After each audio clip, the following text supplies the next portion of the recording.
Have you ever noticed how often religious belief is used to shut down questions rather than open up meaningful conversations? Whether it's God said it, I believe it, that settles it, or vague claims about faith in divine plans, too often we're told to stop thinking and just trust, especially when the answers don't make a whole lot of sense. Welcome to Mythologizing the Bible, where we'll be taking a look at 3 readings from the Christian Bible through the lens of sacred myth.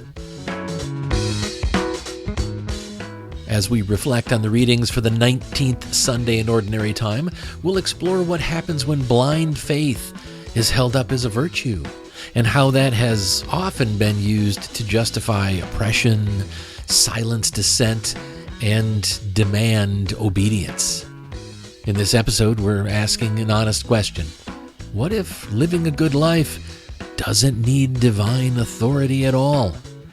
What if it's not about waiting for some cosmic reward or fearing eternal punishment, but about choosing to be better, starting right now, for reasons that are visible, meaningful, and rooted in shared human values? So grab a comfy seat, a glass of your favorite beverage, and let's look at some ancient stories together in this edition of Mythologizing the Bible, where we'll be exploring the readings for the 19th Sunday in Ordinary Time, Cycle C of the Roman Catholic Lectionary. In this series, we're exploring readings from the Bible through the lens of sacred myth, looking for interpretations and lessons that don't demand a belief in the supernatural. What that means from a practical standpoint is that we will assume that these stories and writings are fiction, written by pre-scientific people with their own agendas and different audiences. Now, you might agree with the lessons I find, but I encourage you to look for something that rings true to you. Part of the beauty of understanding these writings as sacred myths is that we're free to interpret them for ourselves. We're free to learn the lessons that we need right now. So with that, let's dive in. As I said, tonight we'll be looking at the readings for the 19th Sunday in Ordinary Time, Cycle C. Our first reading is from the book of Wisdom. It's chapter 18, verses 6 through 9. Our second reading is from the letter to the Hebrews. It's chapter 11, verses 1 and 2, and verses 8 through 12.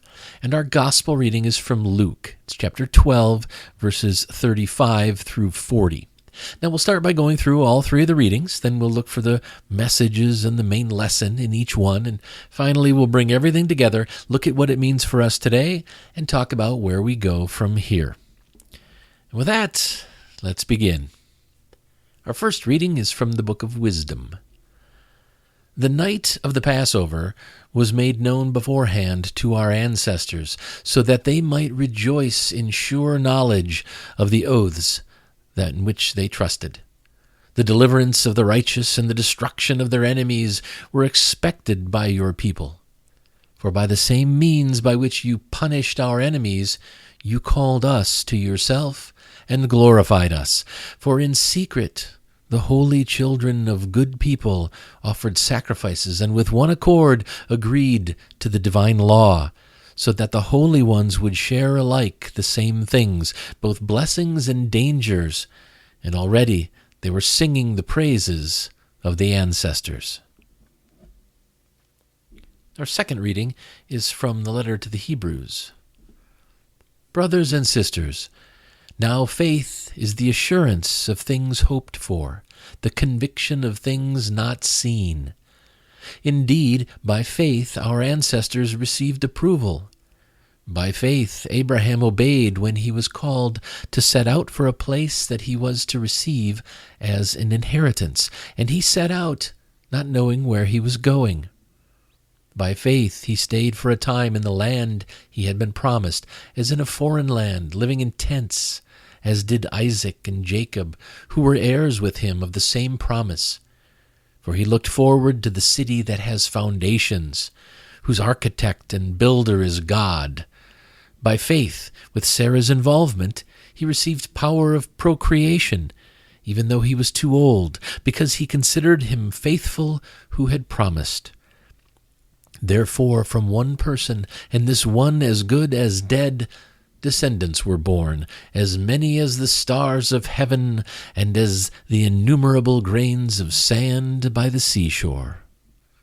And our gospel reading is from Luke. Jesus said to his disciples, "Be dressed for action and have your lamps lit. Be like those who are waiting for their master to return from the wedding banquet, so that they may open the door for him as soon as he comes and knocks. Blessed are those servants whom the master finds alert when he comes. Truly, I tell you, he will fasten his belt and have them sit down to eat, and he will come and serve them. If he comes during the middle of the night or near dawn and finds them so, blessed are those servants. But know this, if the owner of the house had known at what hour the thief was coming, he would not have let his house be broken into. You also must be ready, for the Son of Man is coming at an hour you do not expect." All right, so let's go back now and take a critical look at these readings and see what learnings and lessons we can find if we dig around just a little bit. So our first reading was from the book of Wisdom. And let's be honest, this reading isn't exactly warm and fuzzy. It's a throwback to the story of the first Passover, where a wrathful God supposedly slaughtered Egypt's firstborn children while sparing the Israelites. It's not a history lesson. It's mythology, written by a people who had been downtrodden for centuries, and frankly, they were desperate for hope. But if you read between the lines, what you see isn't just a story of divine vengeance. What you see is the psychological toll of oppression. These weren't peaceful people hoping to build a better future with their neighbors. These were bitter people dreaming of revenge and rejoicing in the destruction of their enemies. That's not moral high ground. That's a trauma response. When you're constantly pushed down, when your identity, your voice, your dignity are all denied, it's human to want justice. But it's just as human to confuse justice with vengeance. The book of Wisdom is full of lessons drawn from the stories like Exodus. But here, the lesson seems to be, if you're righteous and obedient, your God will smite your enemies. That's not a pathway to peace. That's just divine score settling. From a humanist perspective, it's also a warning. It's not a promise. The warning is this: when people are denied freedom and equality long enough, they start to believe that the only way forward is to crush those who have been trying to crush them. It's not just the oppressed who will end up suffering. Everyone suffers when we let bitterness define our sense of justice. And this isn't just ancient history. Today, we see groups weaponizing their faith to justify the oppression of others. Christian nationalists claim moral superiority while demonizing Muslims, LGBTQ plus people, immigrants, atheists, basically anyone who doesn't share their specific supernatural beliefs. They pretend they're defending righteousness, but what they're really doing is laying the groundwork for future bitterness. If you teach people to hate, don't be surprised when they grow up angry and hateful. If you try to crush people long enough, don't be surprised when they stop believing in reconciliation and they start planning their retribution. That's how these cycles of harm continue. That's how things escalate. So the main lesson I got from our first reading is that Oppression breeds bitterness that can poison generations. The real takeaway from this passage isn't about divine intervention or supernatural rescue. It's about what happens to people, real flesh and blood people, when they are pushed to the margins and made to feel completely powerless. They don't always come out the other side of that with open hearts. Sometimes they come out ready to burn the world down. If we want peace and progress, we can't just talk about loving our neighbors. We have to stop creating enemies in the first place, because oppression breeds bitterness that can poison generations. Our second reading was from the letter to the Hebrews. And this reading is often quoted by people who want to praise blind faith, the assurance of things hoped for, the conviction of things not seen. But let's be clear. Believing in something just because you want it to be true is not a moral or intellectual virtue. If anything, it's a red flag. When we place our trust in people or ideas with zero evidence, we open the door to all kinds of abuse, manipulation, and harm. The author of Hebrews lifts up Abraham and Sarah as shining examples of faith.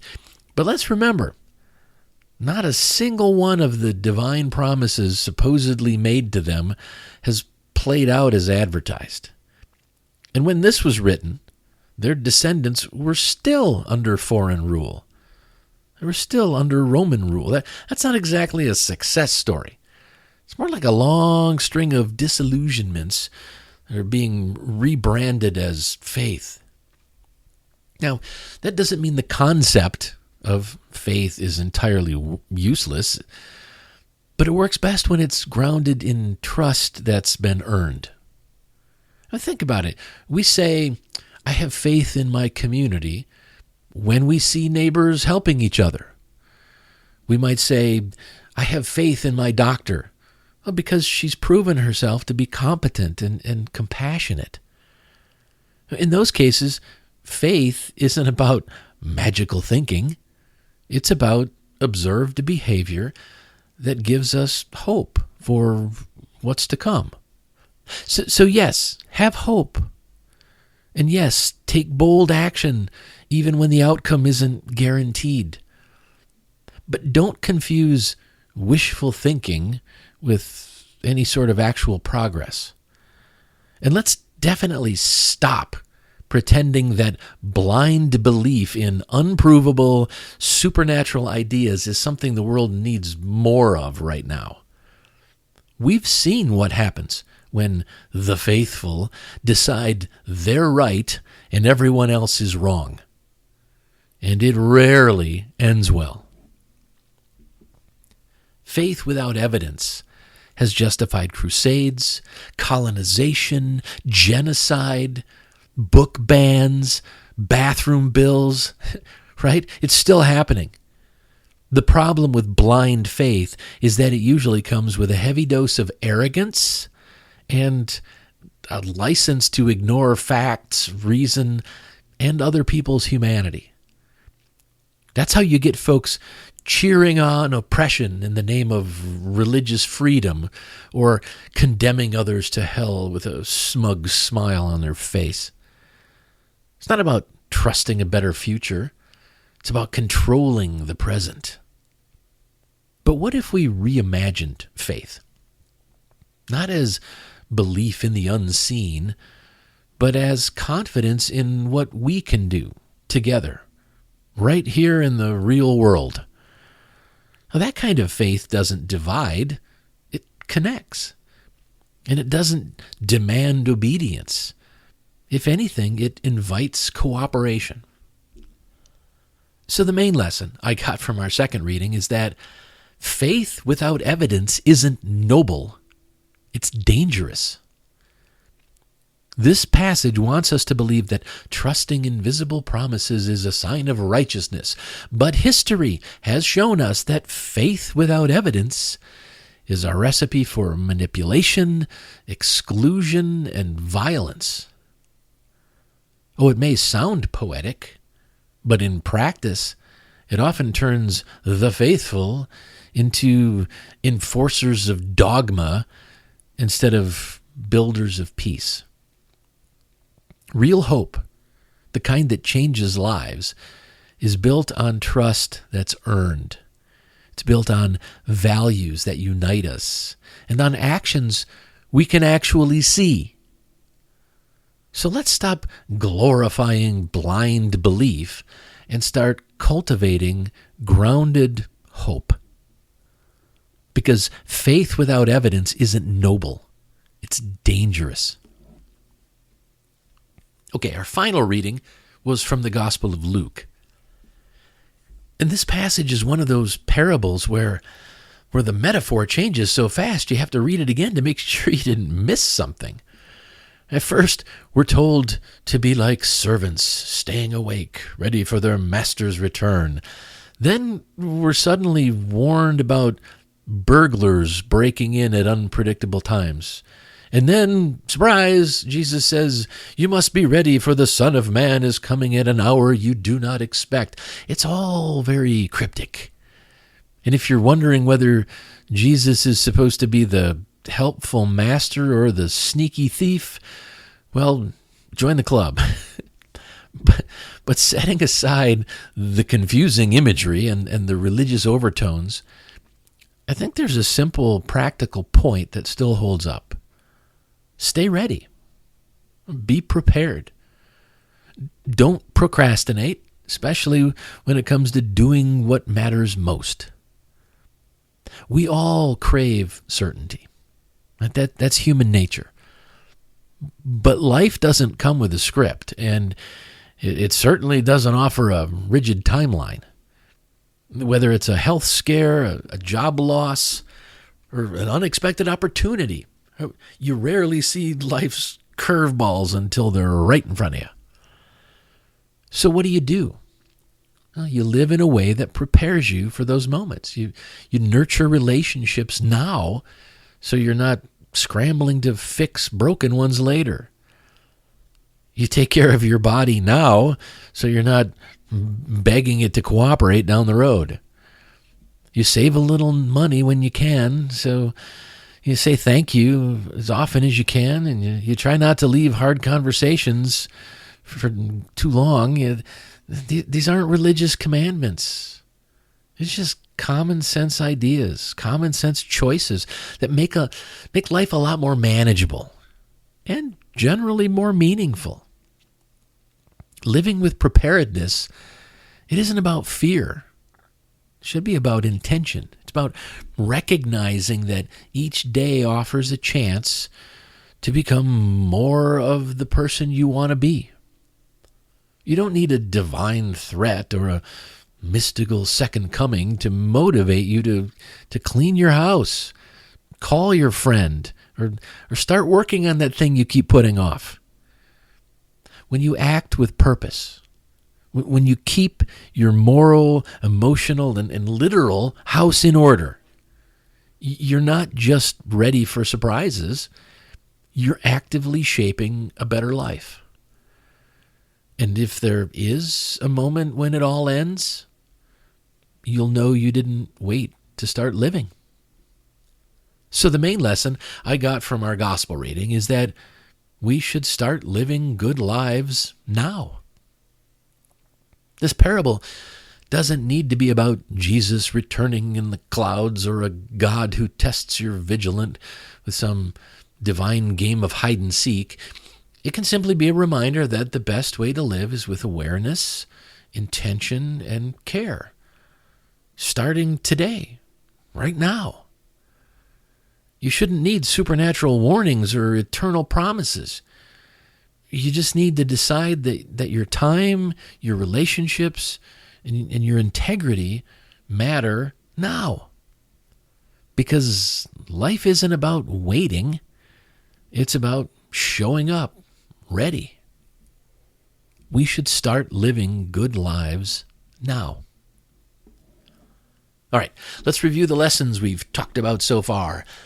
In our first reading from the book of Wisdom, the main lesson I came away with was oppression breeds bitterness that can poison generations. In our second reading from Hebrews, the main lesson I got was faith without evidence isn't noble, it's dangerous. And finally, the main lesson I got from our gospel reading was we should start living good lives now. When you strip away the supernatural layers from this week's readings, you're left with a pretty clear and somewhat urgent challenge. Start living a good life now, and make sure that goodness stands on its own merit. We don't need invisible threats or heavenly promises to justify being decent, honest, and compassionate people. In fact, blind faith in things we can't see has led far too many people to commit atrocities in the name of righteousness, while completely ignoring the real harm they're doing to others.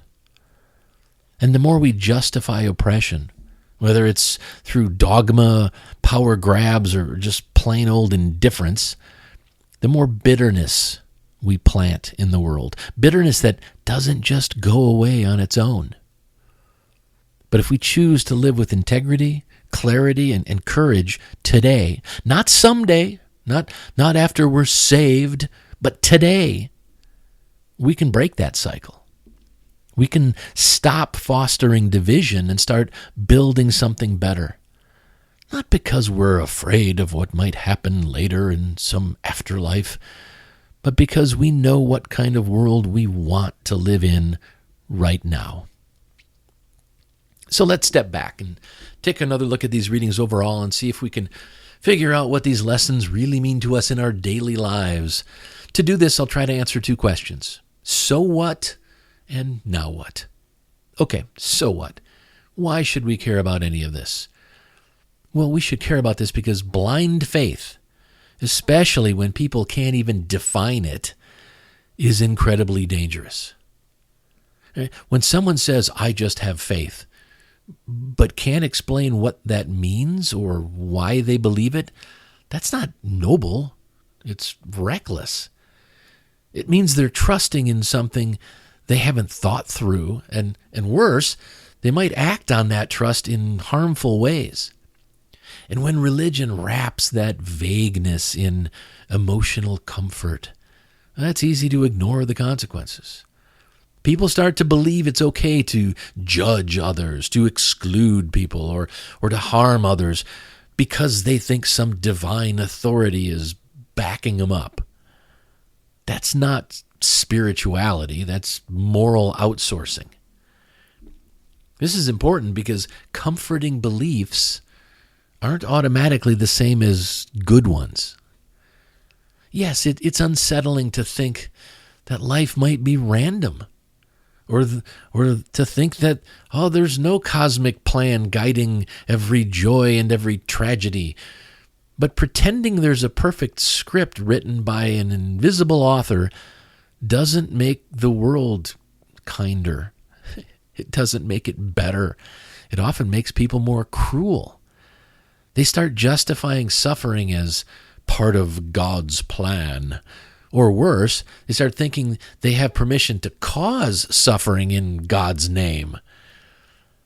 I guess it might help them sleep at night, but it creates nightmares for the people they hurt. Beliefs should be judged not by how cozy they make you feel, but by the impact they have on real people's lives. We should care about this because shared values, not shared beliefs, shared values are what hold communities together. If we keep waiting for everyone to believe the same things, we'll keep on waiting forever. But if we can agree on what matters, kindness, fairness, honesty, justice, compassion, forgiveness, we can start moving forward. And those values don't need a God stamp of approval either. They don't need a prophet to enforce them. They stand on their own merit, and they make the world better, whether you're religious, spiritual but not religious, or just completely secular. That's the kind of foundation we need to build upon. This is important because somebody has to go first, and that somebody might as well be us. The truth is that everyone isn't going to suddenly wake up and abandon harmful dogma. I mean, just look at the Christian nationalists' war against being woke. If you're not woke, you're asleep. Your eyes are shut, and you're dreaming. Those people are not going to suddenly open their eyes to the oppressive reality that their dogma is creating. So no, everyone won't suddenly decide to live a life grounded in values instead of fear or tradition. But if we do, if we commit to living a good life now, with integrity, discipline, and compassion, then we become the example. We can stop feeding bitterness and start planting something better. So don't wait for a savior. Don't wait for certainty. Just start living the kind of life that makes you proud to be human. That's where change begins. And the last question I'll try to answer is, now what? What are we supposed to do? Where do we go from here? Well, sometimes we inherit beliefs without realizing it. And they come from our family, our culture, our religion, or from whatever helped us feel safe in uncertain moments. And often those beliefs stick around even after we should have outgrown them. So this week's message is about not letting blind faith or vague beliefs that we can't even define drive our decisions. Instead, it's about choosing to live by values that stand on their own merit. So this week's question is designed to help you pause and take a closer look at what's guiding your words, your actions, and your choices, especially when no one's watching. So with that in mind, here's your question for the week. When I say I believe something, do I really know what I mean by that?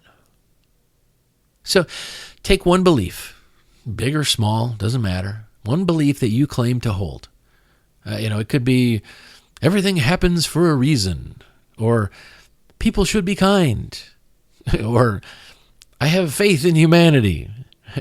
Whatever it is, write it down and then ask yourself, what does that actually mean? Try to come up with an explanation. And make sure it's something you could explain to someone else.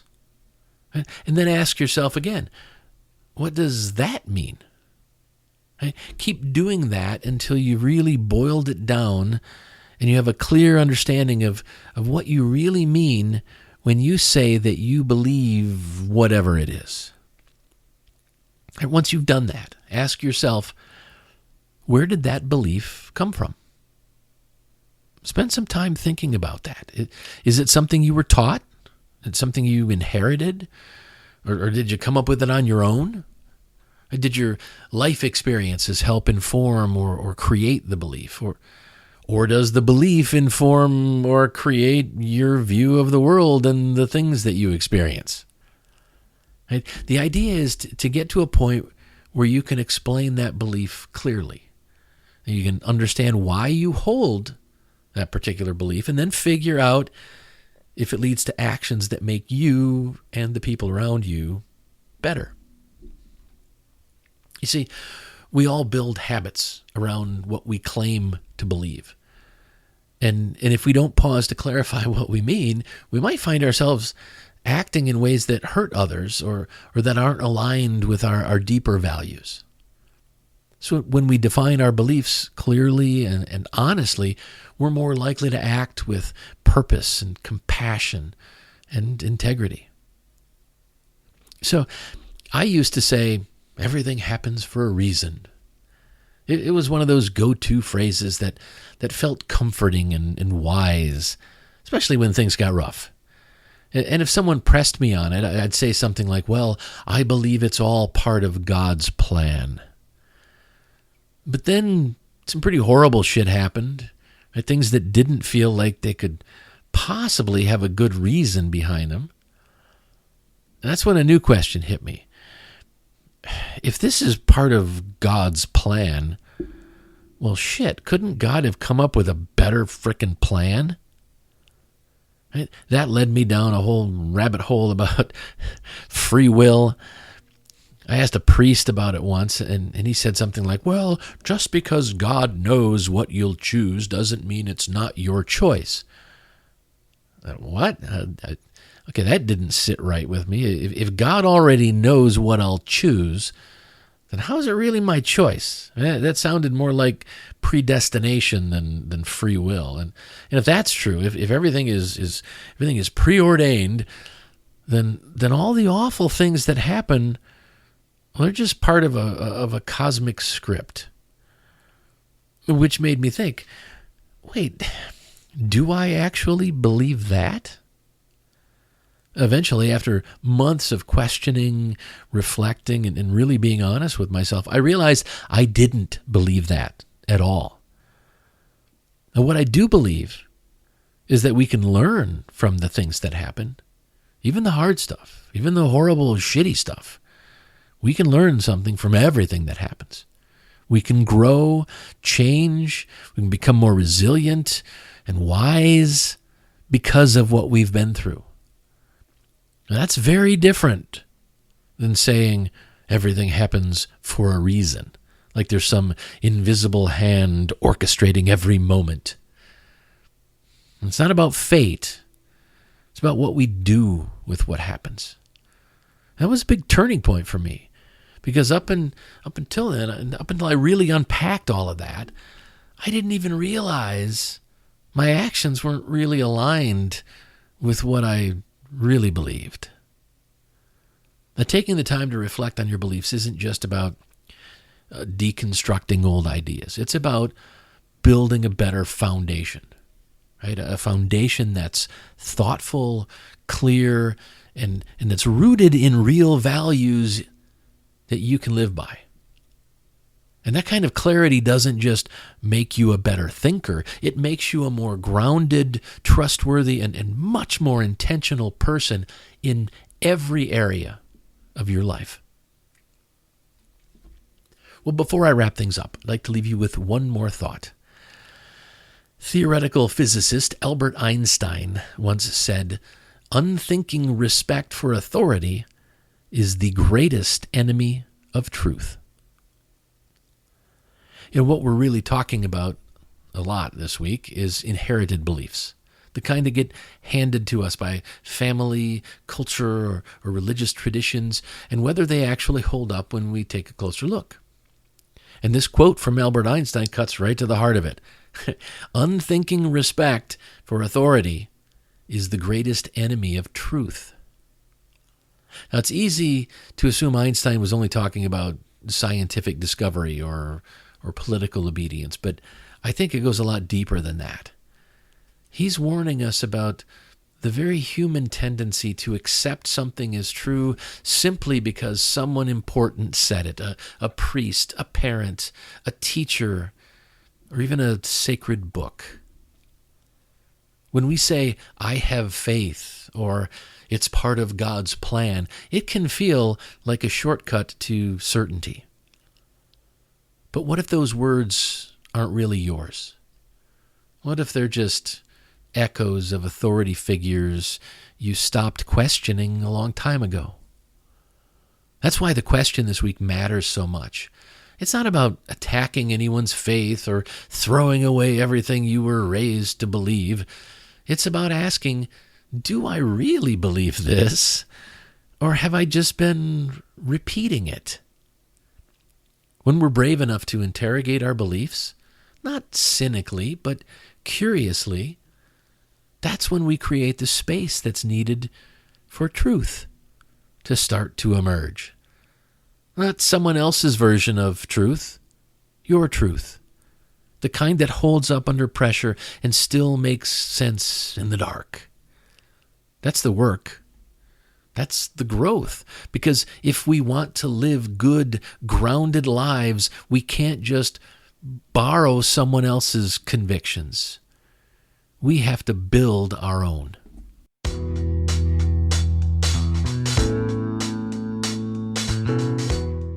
All right, we've come to the end of this episode. Thanks for joining me. I'll be back again next week. But in the meantime, I encourage you to engage with our question for the week. And pay attention to the important lessons you come across, wherever you find them. You'll create a more purposeful and joyful life, and you'll start to feel more connected to the world and the people around you. I hope you enjoyed this episode of Mythologizing the Bible, as we did a deeper dive into the readings for the 19th Sunday in Ordinary Time, Cycle C of the Roman Catholic Lectionary.